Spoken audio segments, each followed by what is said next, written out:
Welcome everyone to our Next Gen Talks, the Future of Policing video podcast series hosted by the National Gen Z and Millennial community. Our conversation today is called, Is There an Us versus Them? Understanding Police Culture. In this, we will unpack the different aspects and themes of police culture and its contribution to some of the problems we see in policing. Coverage will include a discussion around the warrior versus guardian mentality, the thin blue line, and the militarization of police.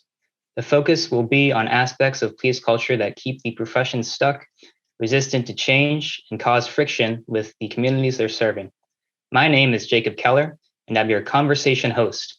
I'm in Waltham, Massachusetts, which is not far west of Boston, Massachusetts, and I'm currently a student at Brandeis University studying sociology and business. Now it's time for me to introduce our guests.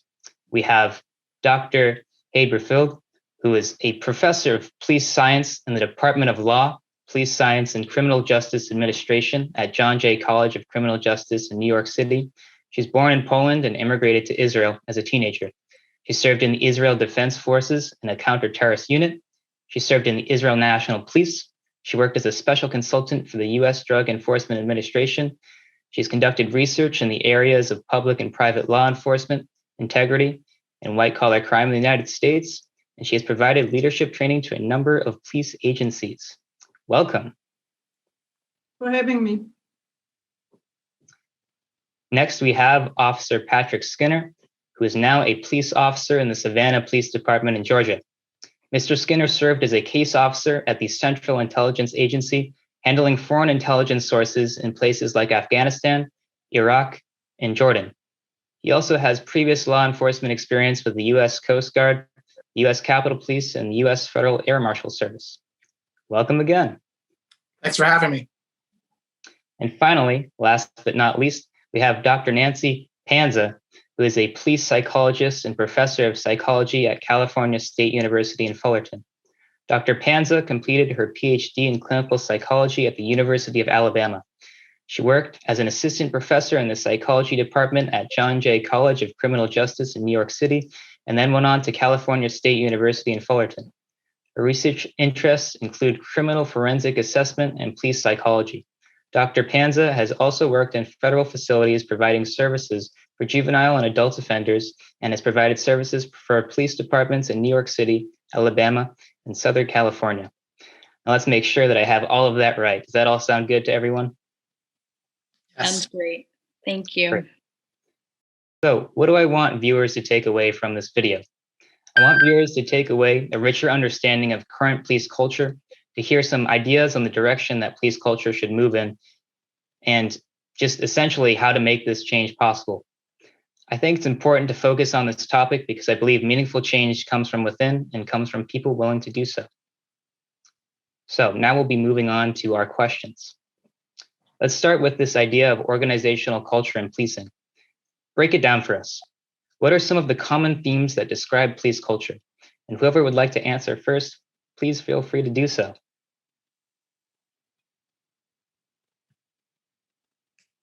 Well, I can start. There is this theme that is recognized, I think, by anybody who is in law enforcement and who studies law enforcement, that refers to the fact that anything can happen on the street, right? Anything can happen on the street, and nothing is impossible in terms of various threats, various situations that require a swift discretionary action. And policing as a profession is frequently referred to as a profession that is easily understood by the members of the profession, but it's almost impossible to understand it from outside.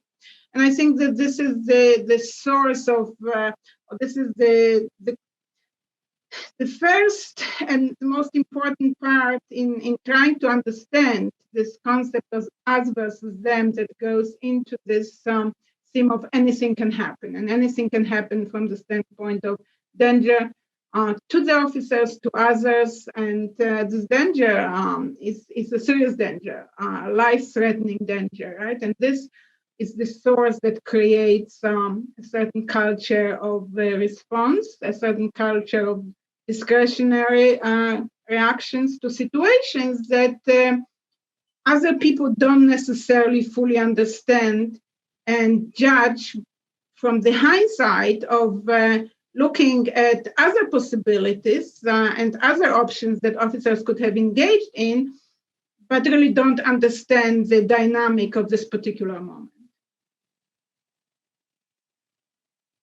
Thank you. Who would like to go next?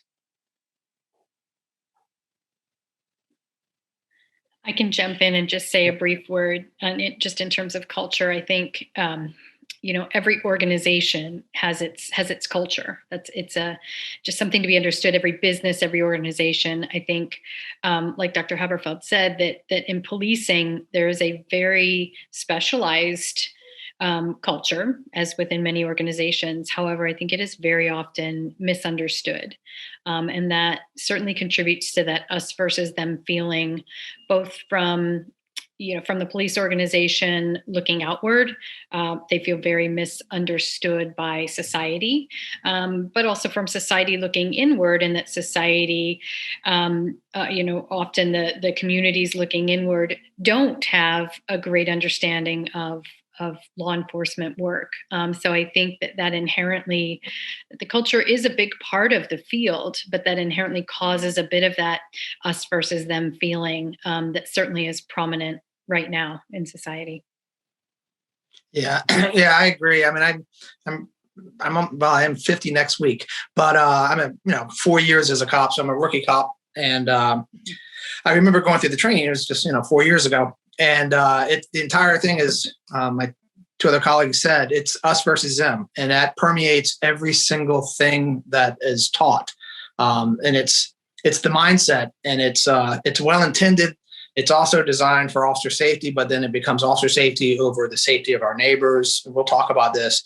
It's impossible to overstate like how everything starts from that. I mean, there are obviously a lot of other issues, historically, racism and class. I mean, there's a lot of issues with policing, but at least in terms of organizational and then how the police interact with their neighbors and how the neighbors interact with the police, it all starts with this divide, this us versus them, which we'll see later on, codified as literally a thin blue line. And so it drives everything. I mean, it permeates every single thing you're taught, and then it permeates every single thing you do. It permeates how people view us. It permeates how we view them. And then on top of that is this, you're not allowed to criticize the police or critique them, because then it becomes an assault. We've deified the police, and much like we did with the military, we don't actually help them in certain things with a lot of struggles. We just say we support them, and then that just means they're immune from prosecution and criticism. But it's a big issue. It's huge. And if I may just follow up on this, I do a lot of comparative work. I work with police departments all over the world, and it doesn't matter what police department I walk into, whether it's a police department in India, Australia, Eastern Europe, Western Europe, Africa.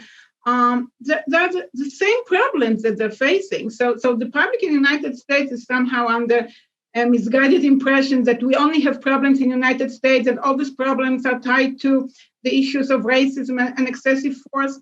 That's not the case. This is the situation in countries that have the most homogeneous population. So there's no issue of racism, but there's an issue of they are mistreating us. Right? They're using excessive force against us. In countries that are really super democratic, like the Scandinavian countries, for example, you are absolutely facing the same problems that are part of the profession. And this is what I think most of the people in the United States don't understand. They don't understand the nature of the profession that transcends continents, countries, cultures. It's not something that's unique to the United States. It's the nature of the profession that is predicated upon the ability to use force that appears frequently as excessive. And I always say, to somebody from outside police organization, any type of use of force looks excessive. So there's always some sort of criticism, excessive force was used, and lack of understanding that this profession is predicated upon achieving compliance through the ability of the officers to use force. And it will never look pretty, and it will forever sort of be the demarcation line between the police and the community. Yeah, real fast. Yeah, the U.S. has a particular problem. I mean, I agree. I've worked with a lot of other countries. One of the issues with the U.S. is, like Germany, it's seen as a profession. I mean, it's a profession here, but here we insist on making it a calling. It has to be more noble. It has to be beyond reproach. So it's something that you were born to do, or you feel. It can't just be a profession, because a profession has code of ethics. It has responsibility, which police officers, law enforcement does. But it just can't be that. It has to be something more noble. And I'm a police officer. I like to be called noble. But it seems like, I mean, here, I guess it's because I feel it here because I work here, that it has to be a calling. It has to be something greater than every other job. And so that puts us on a pedestal, and it also makes us look down, literally. But it's interesting. I'm looking forward to this conversation. Thank you. Can someone explain to me the warrior mentality versus the guardian mentality? I'll let someone go first because that's my pet peeve. Go ahead, start. Oh, no. I mean, I literally, it's something I deal with every single. Okay, so I think that, again, this is a linguistic thing. When you start to unpack it, what does the warrior do? The warriors, they fight, right, to protect you. What do the guardians do? They also have to fight to protect you. So both are warriors in a sense. One has a more negative connotation than the other, because when we sort of talk about the warriors, we look at the military aspect of this, and when we look at the guardians, we sort of look at this from this perspective of almost angelic type of behavior, angelic type of behavior. But at the end of the day, they are, again, doing the same thing. They're protecting you, right? They're protecting the public. And how they're protecting the public is something, again, that is understood well by the members of the profession and very poorly understood by the public. Frequently, when force is used, especially deadly force, most of the people out there say, why are you shooting and to kill? And why are you not shooting at a pinky? Why are you not shooting at a leg? Why are you not de-escalating? And all these whys are a function of not understanding how you eliminate the threat, right? If somebody is dangerous to themselves or to others, from the police perspective, this kind of behavior you need to put a stop to it. And they are trained in a certain way. And again, different police forces around the world are trained in a different way. But at the end, policing in America, all police departments are trained around something referred to as continuum of force. And continuum of force starts with mere presence and slowly, gradually, or sometimes very rapidly, as the steps that constitute the continuum of force are sort of, forgotten based on the assessment of the situation. But the truth is that the split-second decisions, or I like to call them the nanosecond decisions, are something that is an integral part of police profession. And truly, it doesn't matter if you're a warrior or a guardian, you will have to engage in the same behavior.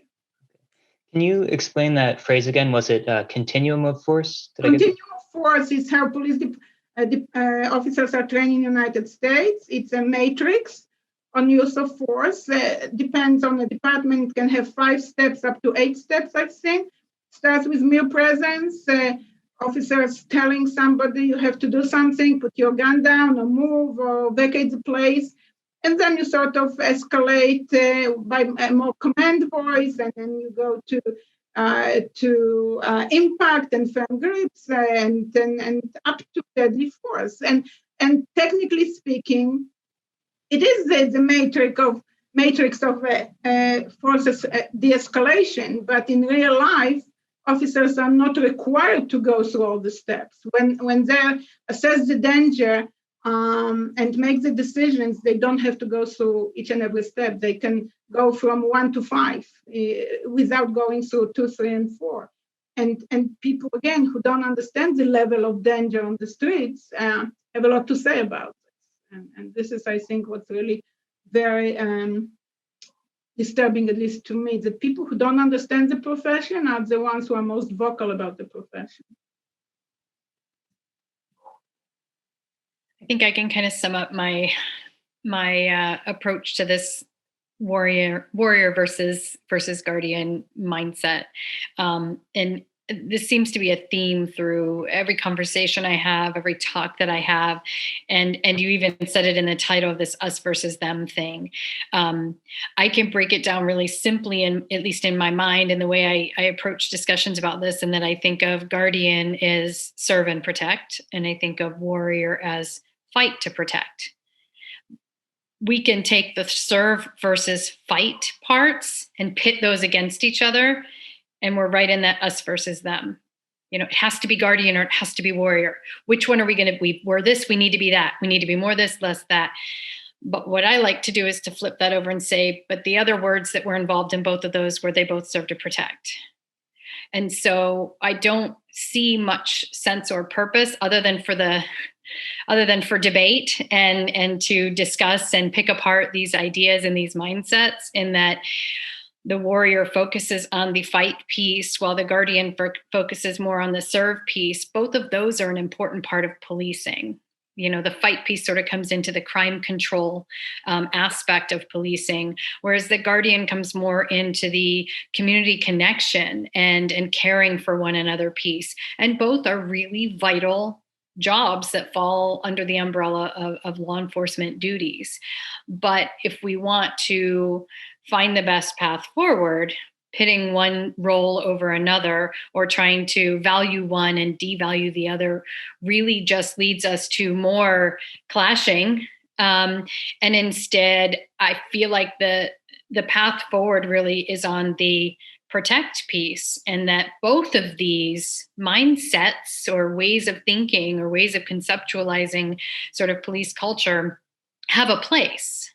If it's all warrior, then that's too hard and heavy. If it's all guardian, that compromises officer safety. So there's a middle piece somewhere where we're focusing on the protection and we're taking the good of both pieces, of both the guardian part and the warrior part, and we're not going too hard and heavy on the fight, and we're not going too soft on the protect, and we're finding the balance. And I think a lot of that connects back to, and sort of the solutions, once get to that point in the conversation, lie in training and the overarching culture within departments. So I think it really is, I think it serves us much better to focus on the commonalities and where these two pieces can be brought together, as opposed to focusing on the divide and trying to make it one or the other, because I think they're both important pieces. Officer Skinner, I'm really interested to hear your perspective. Professor Haberfeld mentioned this idea of kind of serving as an angel. And I know for you, Officer Skinner, you refer to people as neighbors instead of civilians.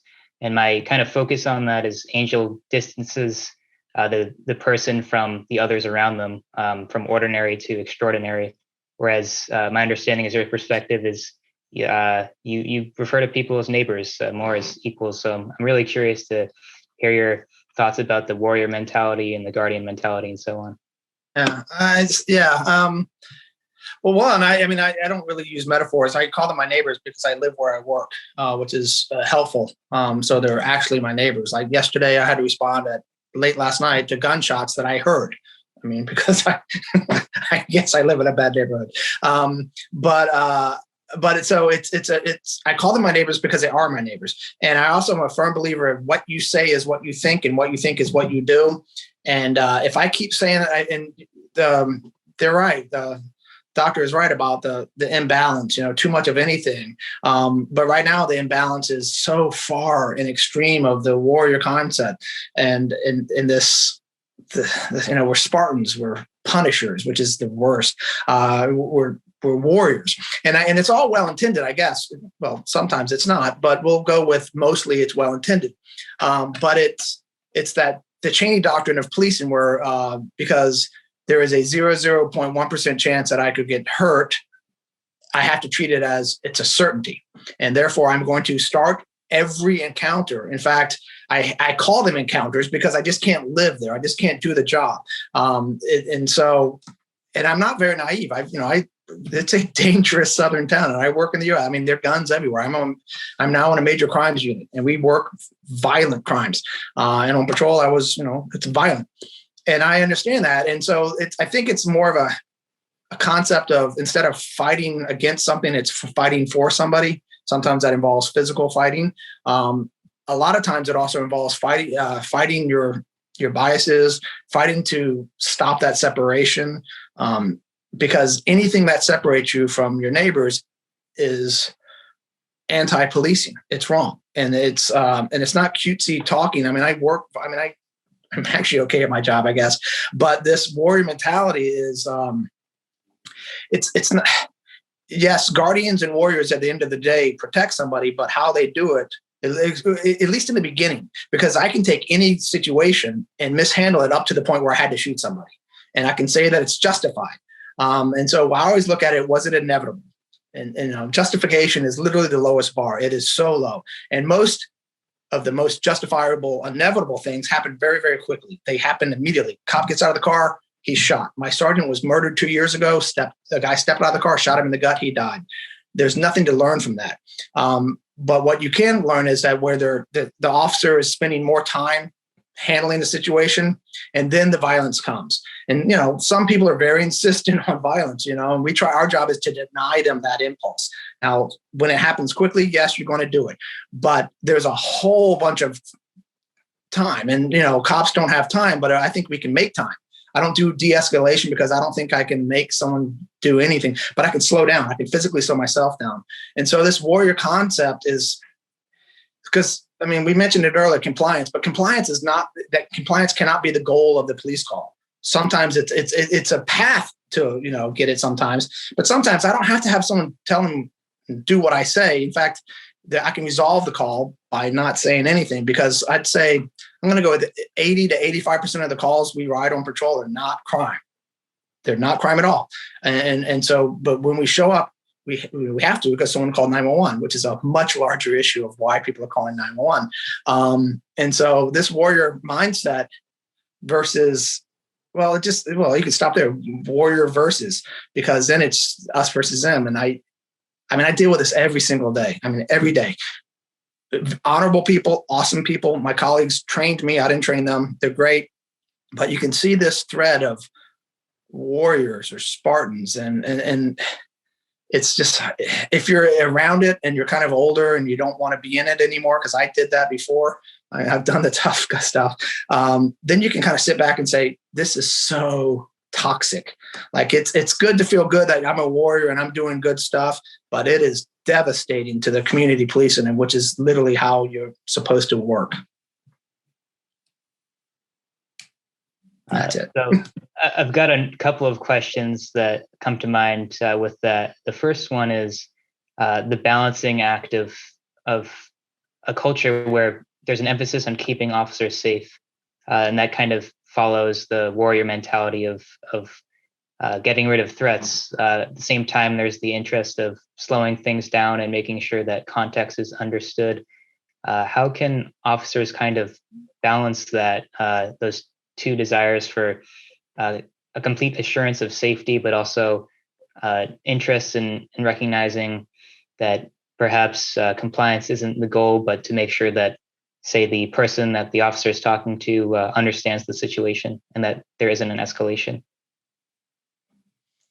Well, I think it has to do with something that I've been writing about and advocating for now for decades. We're recruiting people who are too young. Their emotional intelligence, their ability to control their emotions is not there. No? We know, and I'm sure that Dr. Panza can speak more about this, as she's a clinical psychologist, that people do not develop emotionally until their late 20s. And we know this now for a fact from empirical research. So, but we do recruit police officers when they're 18, 19, 20, and we run them through like 15 weeks of training, and then we give them the ultimate power of life and death.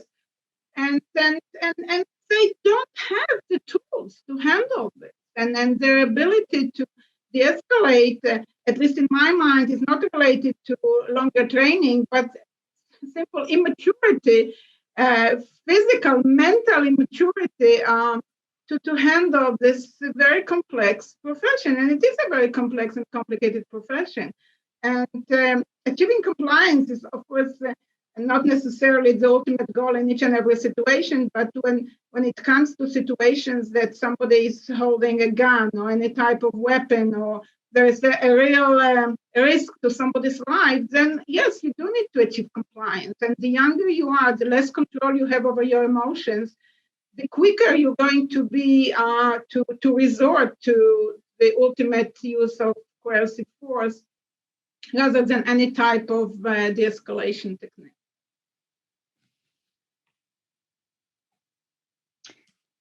I'm curious. Yeah, I agree. So like people are like, when I made this switch, I was 46, I guess. And so like, I'm not a role model. I'm not inspirational at all, because the only reason I could afford to do this was because we don't have kids and I could afford to be stupid, and my wife supports bad decisions, and the blame is all hers. But I had decades of experiences that prepared me to be a pretty good local cop, or at least an average cop. It's okay. But when you're 21, especially when you're going through training where you are taught not just that anybody can kill you, but that anybody will kill you, that you should fear all the time, because at any moment you can get killed, which is true, but it's also true about a lot of things. And if you're fearful, cops make frightful decisions. And so this fear, the older you get, the more you survived insults, and the more you survived, slights and disrespect, or whatever it is, that, the more you survive that, as you get older and older, you realize, oh, it's not going to kill me to lose face if I let him temporarily think he's winning, because everyone gets to walk away because there was no crime to begin with. And so, here in the state here, Georgia, you have to be 21. And so in my academy, there was a guy who was he just turned 21 like 2 days before that. And then I think I was the oldest. But so there's a huge span. And you could see that the people who were slightly older were at least, they were better at the de-escalation stuff, or what I call deceleration, and somewhat because they're slower. I'm not doing all the stuff I used to do. But yeah, the maturity, and you also get what you pay for. I mean, local cops, the salaries around here are laughable. They literally, you could 2 towns over, you can work as a police officer for $13 an hour, or you can go to Target for $15. And I don't support lowering Target's pay. I support, you just have to invest in this, and this whole system is kind of odd. I'll say that. If I may follow up for a moment on this, I became a cop when I was very young, right? And then I was promoted very quickly, and I was making decisions, life and death decisions from my perspective when I was very, very young, and really didn't understood the concept, the consequences. With my signature as an officer, I was able to put somebody behind bars for up to 48 hours, or a child up to 24 hours. And the detectives would come and tell me, just sign here. We need that person behind bars for 48 hours to get a confession, or the child for 24 hours. And so, sure, of course, yes. Only years later, I understood what a bad cop I was. Only from the perspective of my own maturity, I understood what wrong decisions I was involved in. But I didn't have these tools when I was 20, 21, 22, 23. I didn't have them. And there's no doubt in my mind that I would have acted in a completely different way if I became a cop when I was 28 or 29 or 30. There's still this perception that you have to chase after the perps on the streets and scale the walls of the building. Therefore, you have to be in a top shape, and the best thing to do is when you're 20 years old. Gone are the times when we were chasing after perps, on the streets and scaling the walls. It's a profession that requires intelligence, intelligent decision, and we should not be recruiting people based on how many push-ups they can do in a minute, or how quickly they can run a mile. We need Doctor, yes. orientation. Thank you. Dr. Panza, I'm curious what your perspective is on this sort of talk about maturity. I think it is an issue, and it's one that, I mean, well, a lot of focus has come to, how do we solve all these broad and varied problems that have been brought up in terms of just policing in general? And one of them is in recruitment and selection, and this kind of falls under that for me. And recruitment and selection covers a wide range. What should be the steps? What should be the criteria? And age and education have been ones that have come up under some serious concern. I agree that when we're recruiting 18-year-olds, like Dr. Huberfeld said, for sure, there's a lot of room there for maturity that just has not happened yet, just simply due to young age, continuing brain development, and maturity and life experience. And I think those can be really important factors. Education, I have a colleague here at Fullerton, Christine Gardner, who's been doing some research on education requirements. And California is trying to move forward with requiring higher educational attainment, and looking to college degrees as being a required sort of minimal criterion for selection. So there's a lot to look at here. I don't know that any one piece solves the problem or changes the world, but I do agree that both age, education, life experience, all of these things are very valuable and can only serve to enhance the candidates that are coming through and that are going to begin training. I do very strongly agree in terms of the 18 versus 21 at a minimum. 21 seems like a good cutoff to me. I've always felt pretty uncomfortable with the 18-year-old cutoff that some. Are there states where it's 18? I believe there are, but I wouldn't want to be quoted on that because I don't know all the data, but I believe there still are in some cases. I know I've had others, folks that are working in law enforcement that say, they would push more for 24 as an age minimum. But again, I don't know that there's any hard and fast research evidence that shows there's notable differences between the ages as a cutoff. You can have a 21 and 24-year-olds who are both remarkably mature, or, the younger even more mature than the older. So I think the number so much is less valuable when it comes to determining them. But there is something very important in looking at the folks who we're going to hire and what level of maturity and life experience they have and how that might be implemented. But it really ties into the broader problem of screening and who are the candidates that we're looking for. And if you're tying it back into the type of policing that could be done, in the olden days, it was to look for the more military-esque, chase the perp, scale the building type of person, and the physical and the youth and those aspects were very important. But I think everyone would agree now that in today's day and age, here we are in the 2020s, and policing is different. And that really requires a different type of candidate. On the psychology side of things, we've come a long way in terms of our little piece that we do in screening candidates. The majority of police departments require a psychological evaluation. And so the very last step in the screening process is to pass a medical and a psych eval.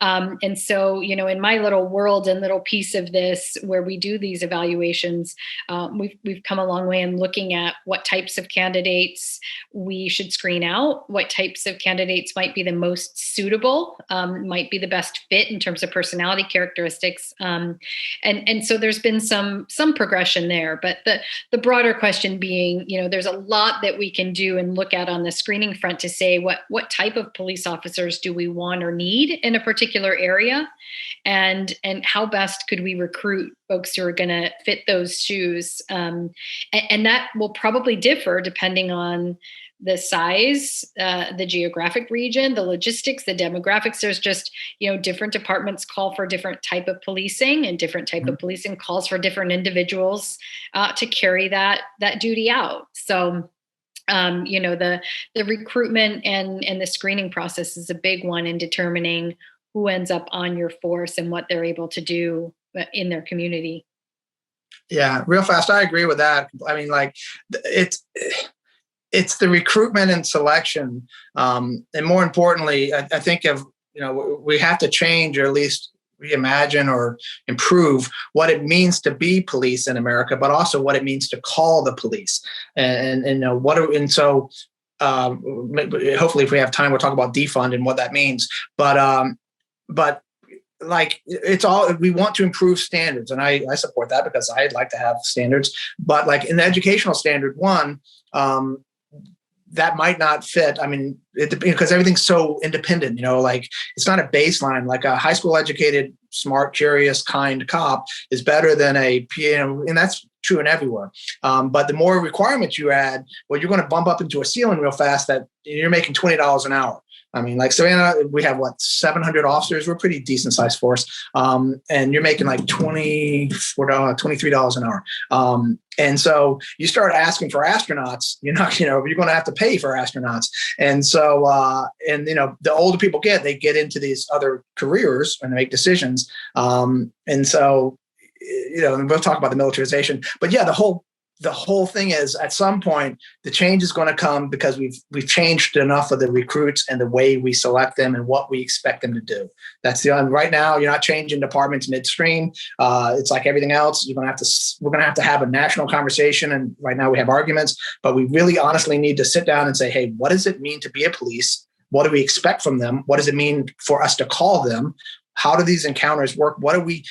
Because how about funding stuff before the 911 call? But anyway, until you change enough people coming into the bottom ranks, the change is going to be ad hoc and individual.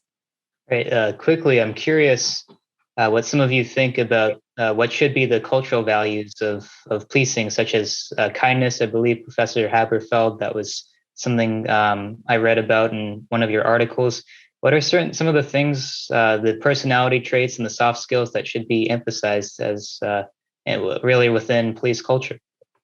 Well, for me, it's not so much about kindness or not kindness. For me, it's about communication skills. I have police officers as my students for decades now. And the most amazing thing to me and for me is that they're afraid to present a PowerPoint in a class in front of their peers. And I'm thinking, and this is out of inability to communicate effectively. And this is, to me, the biggest problem, because looking at training curricula around the country, I see that this is a neglected topic. Sometimes they get 2 hours of communication skills, sometimes 15 minutes. This is this skill that they need to display. They're not going to shoot on a daily basis. An average officer pulls his or her gun maybe twice or 3 times during their career. Yet they have to talk to people on a daily basis, and they don't get the skills. So being kind or not kind is secondary to professional communication skills that they're not receiving. And this is, again, a tremendous problem around the training academies around the country, complete lack of understanding what is the most important tool for a police officer. And to me, it's the ability to communicate in a professional, effective, respectful manner. I think I agree on that. Yeah, couldn't agree more with the imbalance that you see, the dramatic imbalance of how little time is spent focused on communication.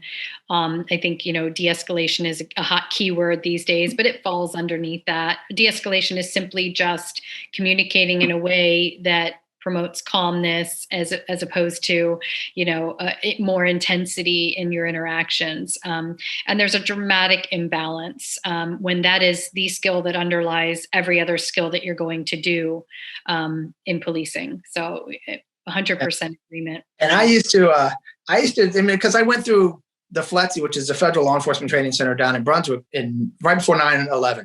And I remember that, pre-war and terror, but it was, we were obviously in the war on crime then. And then I went through it again just in 2016. And so I was just amazed at how, like, every morning we did push-ups and run, which was great. I like to run, but we didn't do role playing. And so they were always looking at these expensive training programs and stuff like that. I'm like, it doesn't cost anything. How about every single person pair off right now and do I'm a cop and I'm trying to listen to you and you're telling me something like that, and then switch because you get double the experience because you see what it's like and you understand, because the agency taught you this stuff. Like you can see when people are using techniques on you, like this verbal judo that was sold, and it's like, well, if you conversation isn't like a defense. If you're so obviously deflecting it just to get to talking, then people are going to pick it up. But I agree, the communication is the number one thing I see. And I was a training officer until I moved over to detectives. And these kids could handle themselves physically, of course, emotionally. Some of them could. I mean, some of them are really mature for 23, 24. But most of them lack the ability to communicate face to face. And a lot of them really lack the ability to write. And so my English degree literally is the most important thing I've ever had, because it made me curious, but also let me express myself and help with cases, but also how to ask better questions. And I agree. Just the idea of just why not do daily verbal calisthenics? It's just such a no-brainer, because like you said, you're not going to shoot somebody every day. God, I hope not. But you're certainly going to talk to about 30 people every day. And if you mishandle those, and the more you mishandle those calls, the more you increase the odds that you're going to do. Real fast, I always tell everybody, if you go into a call relying on your badger or your gun, you're probably going to have to use one of them. And so I always say, if I didn't have a badge and a gun, how would I handle this 911 call? Whatever I could come up with that was legal, ethical, and usually kind or empathetic, I would try that first and then second. And it would, if it doesn't work, then, there's always other stuff, but I should try that first. And really quickly, I think it's very interesting that the continuum of force actually starts with the verbal communication, which is the beginning of the use of force, and yet there is so little, if any, training devoted to it. Because it's the low liability. They focus on the high liability, driving and shooting. So switching gears a little bit, there's been a lot of talk about the militarization of police. Dr. Haberfeld and Dr. Panza, can you give us a brief explanation of how this came to be? I'll have to hand one over. This is not an area in which I would consider myself an expert. The term, as I understand it, is that the police force has over the years become, sort of the local homestead army. And I know there's a lot of discussion and debate these days on police forces sort of inheriting military gear, and Congress is considering these issues right now, from what I know. But it's not something that I have a particular expertise on in terms of how it came about, when it began. And to be really honest, in the departments that I work with on a daily basis, I don't see or feel that in an overly present way. So I understand the notion. I understand the fears. I understand the sort of the negative reaction that folks have in thinking, oh my gosh, we're creating these mini militaries within our local towns and communities. Is that really necessary? My response as a, both police psychologist and as a citizen would be, I don't think so. But I don't, that's not the first thing I feel when I walk into the police departments that I work with. And I guess for that, I'm thankful. Yeah, I think it's highly exaggerated, actually. I mean, police departments have been militarizing, so to speak, for decades. It goes back to the establishment of the first tactical SWAT teams decades ago. And it sort of develops from one tactical team or specialized unit that is highly geared with various military type of equipment to increase in numbers of tactical officers, and then the military surplus program that offered police departments military equipment, and various chiefs and commissioners jumped on it. I remember doing research in Charleston, South Carolina, and they had a tank in front of the headquarters. And I asked the chief, what do you need a tank for? And he said to me, well, it was offered to us, so we took it. They gave it to me. Yeah. So whatever. I mean, it's really, I think the militarization of law enforcement, this whole concept, I think is highly exaggerated by people who really don't understand. I agree with Dr. Panza. When one walks into a police department, it's not like you see all this military gear being displayed there. Sometimes it's misused, like in Ferguson. The chief just over there overreacted and used the military gear. But overall, we can't forget that we have 18,000 different police departments in this country, and they're not as highly militarized as people might think. Yeah, I mean, so I'm lucky. I work for a good department. I wouldn't work for a bad one. I don't have it in my heart to change department. Not that I could, but so like our chief is, because visuals matter, and so we're not allowed to wear like outer tactical gear, even though I would love to, because it's a lot better than having it on your waist. But it looks very militaristic. So we don't have all this stuff on our chest. We have it on our belt. Which, there's trade-off, but from the neighborhood policing mindset, which is what they encourage here, which I believe in, I get it. I see a lot of other local, the smaller forces seem to be the ones that you see it's like a seepage or an oozing of the SWAT team, which is every department probably needs a SWAT team, certainly, or at least have the access to one, where you're going to want highly trained people with military. I use them all the time. I stand behind them far away. And they're used for very specific things, and they're really good. But sometimes you see, and I see it around in smaller departments around here, where that kind of gear and outfit, BDUs, camouflage, that kind of stuff, oozes its way into the patrol officer, where the patrol officer starts to look like a soldier. But like the MRAPs or the armored personnel carriers, APCs and stuff, they have their use in larger departments because the guns, I can't overstate how many guns are around here, and they're high powered. We're now dealing with automatics, 7.62 millimeter. But so the militarization, you want to have that capability, but you don't want it to be the face of the department. I don't see that here, but I do see it in other smaller departments. And it's not so much what they're driving around in a tank. It's just that they're dressed more military than you probably would expect for somebody sitting in a town talking to people in a coffee shop. It's an issue. I mean, Clinton started the Pentagon, program. I forget the number. 1030. Yeah, and so, I mean, it's an issue, and it's also a big waste of money, because when these departments, and I see it every now and then, they get this free stuff where it costs several $100,000 a year to keep this MRAP in operational. And it does have its use, but the militarization is more where it oozes into the patrol, the everyday, in fact, the term patrol, that when you see people standing on corners with rifles or with just a lot of gear, which is comfortable, and I would support that. But I understand why we don't do that, and I don't think we should. Okay. So beyond visuals in smaller departments, do you see any other tactics that are sort of military-like being used by smaller departments, or is it kind of mostly the visual aspect? I mean, so I deal with a lot of cross-agency stuff. I mean, a lot of it is just not slowing down and thinking, like, what's the point of this warrant? How good is the information? And I came across that as a case officer with the CIA. What information are you acting? What is the probable cause? But do you want more than that? The whole thing about no knocks. And so those kind of things, and they should fall under great scrutiny. And at least here, the judges, I mean, we don't do no knocks unless there's an amazing reason for it. But other places, I can't speak for it. But you can see that when it tragically goes wrong, as we saw in Breonna Taylor, and that happens more than it should. But in the militarization, at least in tactics, it needs to be in SWAT. You need that capability or have access to that capability, but it cannot be part of your everyday policing. And then that also goes back to this whole us versus them. I mean, it's all tied, literally it's all tied into the same stuff.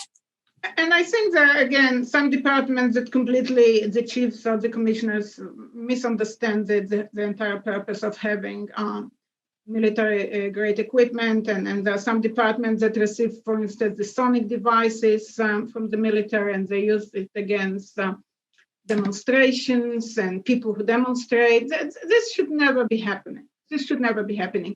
So the military equipment, it's not a problem of getting the military equipment so much as it comes without instructions. When and where not to use it and against whom, right? You don't use sonic devices against your community, period. You just don't do it.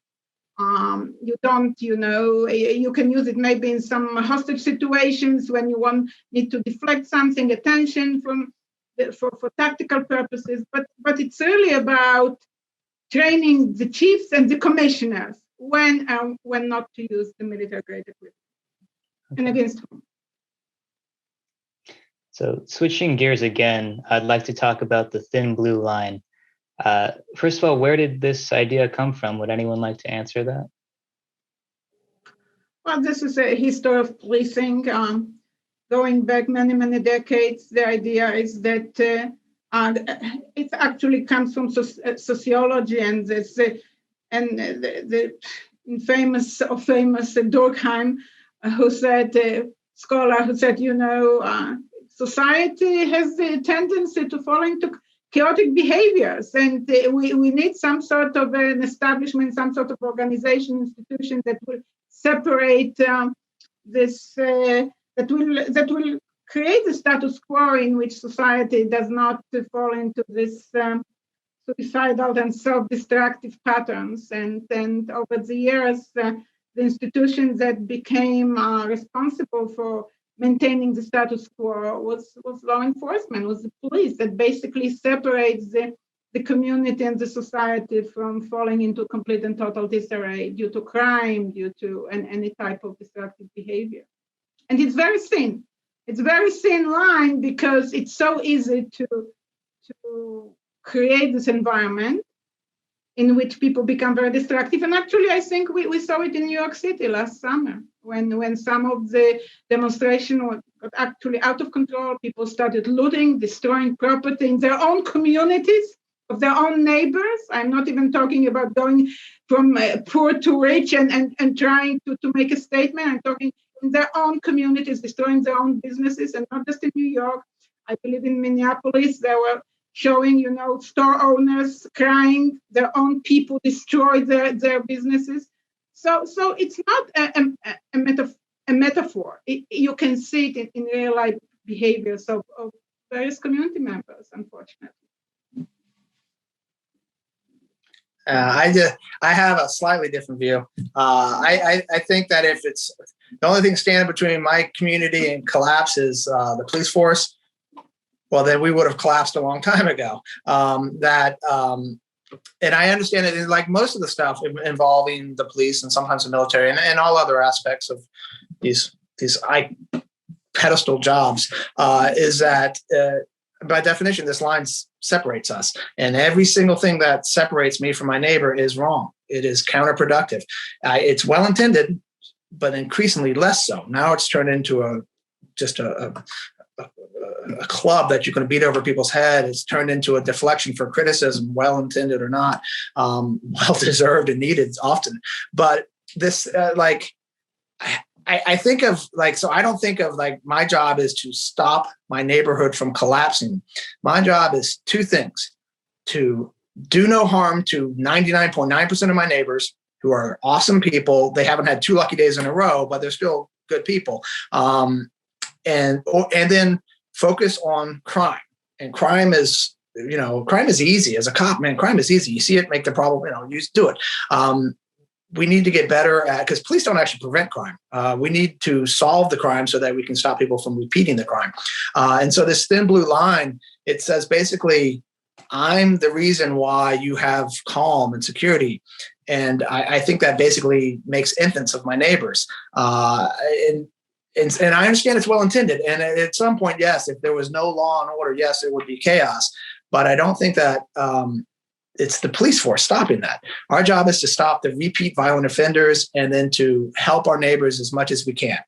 And that's not touchy-feely. That's literally, it's like the Hippocratic Oath of policing. Do no harm first. Focus on the criminals. There are a handful of criminals in every neighbor, in every community, in every city that do the majority of this crime. We work cases now where 10 people are literally doing 40% of the crime in a city of 200,000. And so you focus on them and you don't fight against everybody else. You work with them. I have the thin blue line. It's just now so polarizing, and it's become intentionally polarizing, and it's become such an ugly thing. And I know it was well intended now, but it's just so everything about it annoys me right now. Interesting. So there's one more question that I'd like to quickly touch on before we wrap up. And it's about my understanding that a lot of police officers endure a huge psychological toll with policing over time. And a lot of police officers don't really engage with mental health assistance. And I was curious, Dr. Panza, if you can speak to the psychological effects of police work and how that affects police officers' conceptions of themselves. Sure. I so many thoughts how to parse them out into a into a digestible piece to share. So you are 100% correct. There are pretty heavy tolls that some law enforcement officers experience as a result of their job. And they are not one, as a profession and individually, police officers are not the first lining up to go seek help or support. And when you look underneath the surface of it, it makes a whole lot of sense. As a profession, policing is equated with strength, toughness, control, command, all of those things that one needs to have to be able to go out and patrol and to have that sense of, the ability to handle whatever it is that comes at you that day, whether it be friendly community interactions or whether it be a really intense encounter, whether it be fighting crime or something that falls more under working within the community. You've got to be able to handle anything that comes at you. And so that excessive need to have that constant control and constantly be not only okay, but elevated up to, that server and protector of community, it leaves no room for weakness. It leaves no room for pain. And it really leaves no room for inward reflection and, hey, I might be struggling with something right now. And so the culture and the job both really require suck it up, be quiet, and move forward. We, especially in the world of police psychology that I work in on a daily basis, is we've been working for decades to fight against that and to say, hey, this job does a number on you. You see things that the average person doesn't see on a regular basis. And that has an effect on our ability to function in a strong capacity. And so we need to have some inward reflection, and we need to have some supports and services in there to help keep you going and to keep you healthy. Unfortunately, it's one of the areas where we've seen very, very slow movement. I think in the past, honestly, 2 to 3 years, the pace has picked up. And I see some really great movement forward in terms of departments creating wellness programs. And that encompasses a whole lot more than just mental health, but mental health being a big piece of that. One of the things that I'm working desperately hard on these days is an annual wellness check, wellness visits, just where it opens the door to officers seeing a psychologist each year, just to check in, just to talk, not in an evaluative capacity, not in any way that threatens their job, but just hey, this is what it's like to talk to a mental health professional. It's not all bad. It's okay. And there are even some that understand your work and police culture and what it's like to do your job, and to really decrease the stigma and really the fear that's associated with going and talking to someone. But, the reluctance to seek help comes from a good and honest place, and that in the past, it has been, something's wrong. You're going to see the shrink. Well, hand over your badge and gun. You're on the desk job. And so there was no positive reason to go seek that help. And there were all sorts of negative consequences that could come to an officer. So, thankfully we've looked, we've seen, we've been digging beneath the surface to try to figure out, how do we get around that? How do we get under that? And we've got some good movement forward in terms of focusing on officer wellness as a holistic idea, as well as integrating mental health, talking about things like, wellness visits on a regular basis to check in, and trying to create an atmosphere where when the mental health services are sought, that it is not in a way that's going to cause that person potential harm or take away their livelihood. Because for a lot of cops, that is their identity, that is who they are, that is a huge factor in their world. And so, yeah, there's a lot that goes into that piece. And I'm happy to say there's a lot of movement in the right direction now, but we certainly still have a long way to go. Real fast. I think that she's exactly right. And that, I mean, I've limited everything. You know, I'm an anecdote machine. I'm not a professor. But what I see is like the command staffs that I have, they are actually leading this. You know, they are putting effort. They are funding this. They are telling us, please do this. And are very reluctant. I mean, I will be honest. I haven't gotten to that stage, but would I do that if I was struggling? I would like to think I would, but I'm not there because, as you said it, your identity is tied into this. It's also why you join. So it goes back to selection and recruiting. And so we're picking people that are going to be really resistant to opening up and talking about being vulnerable or being wounded or in pain. But this is something where I think that the profession is ahead of the professionals, like that the leadership is actually ahead of this. They're begging us to do this because, you know, it's unstable cops are a huge liability, and also it just makes for terrible employees. But and so this is where it's because it's also, we say we're warriors, we're in a war on crime. So what is it going to do if you're at war for 20 years? You know, every day you're at war, and that's a grind. And I like the aspect of a grind in investigative work. But if in terms of mental health, yeah, that's a real issue. And this is where I don't know how they can. It's our leadership is really, and I see it around, and the national conversation, as you said, is really supportive for this. And the military is like this now too, where the command is saying, hey, it's okay. In fact, we beg you to do that. And we're saying, I can see it for other people, not for me. And then when you get a lot of people that say that, then nobody shows up. And interesting. If I may say one thing, I've written about this over 2 decades, realizing what a huge problem it is. And I actually created a program how to implement it, because to me, all this could be eliminated, all this resistance, if you're going to introduce the stress management training at the basic academy as part of the topics and part of the subjects that officers have to pass in order to become police officers, and then in service mandatory for everybody. This take away the stigma, this take away the label, or you need some help. No, everybody needs help. It's mandatory.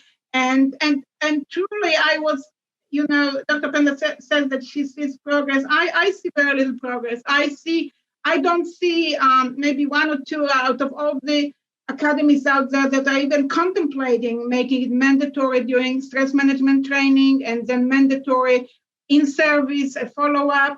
And I was lucky enough to convince the chief of Dallas Police Department 2 or 3 years ago to go there and speak with her command staff about how they can implement this program, and they were all into this. But you know, then the pandemic happened, and then she resigned. So until we are going to see stress management training implemented as a mandatory topic academy in service, I think that the progress won't be as rapid as we would like and need it to be. Yeah, I certainly think it is vital to start at the beginning and introduce these ideas in the academy. I agree. It's vital to start there. And then for me, because I end up seeing the folks who are down the road in their career and who have not gotten the help when they needed it, and now they're in really bad shape. So this idea of regularly checking in and having a place to go. And I was going to say before, ironically, the departments who are going with sort of a mandatory wellness screening gets around that idea of, well, I might go if I want to, or, you know, but maybe I don't really want to. It takes the choice out. You know, we have mandatory critical incident debriefing. So everyone goes. And that's the first thing I say when I sit down with an officer is, you have not been singled out. No one thinks anything is wrong with you. It helps to know what's typical after you've been in an incident. So we'll talk about that. We'll hear, you know, you can share how you've been doing, and we do a brief check-in. It's very normalized in nature because everyone knows that each officer who's in a shooting will go through the same thing. And so the idea is to expand the idea of that to officers getting an annual visit, an annual wellness check-in to say, hey, this is your check-in. This is what's normal. Here are some of the things that police experience because the nature of your job is extremely intense, because of the hypervigilance involved, because of what that does to your brain, because of what that does to your functioning can really become hard over time. There are ways to counter that. So it's very educational. And the biggest thing is not to catch the bad eggs That's not the purpose, although many want that to be. The purpose is to support wellness, is to support the idea of these are the things I need to do to stay healthy. These are the things I need to recognize that I might be struggling. And also to normalize the experience of just coming in and talking to somebody who works in mental health, so that it is not so scary and so inaccessible when the need arises. Yeah, and I always said you need to qualify with your gun twice a year. You need to qualify with your mental health twice a year. And it goes exactly to what you're saying. This is mandatory. It's not a matter of weakness. It's not a matter of debate. You need to show that you can shoot. You need to show that your mental health is where it's supposed to be. Yeah, I mean, and cops, they start resenting 911 calls. That becomes an issue. You don't see firefighters getting mad that, damn it, there's another fire.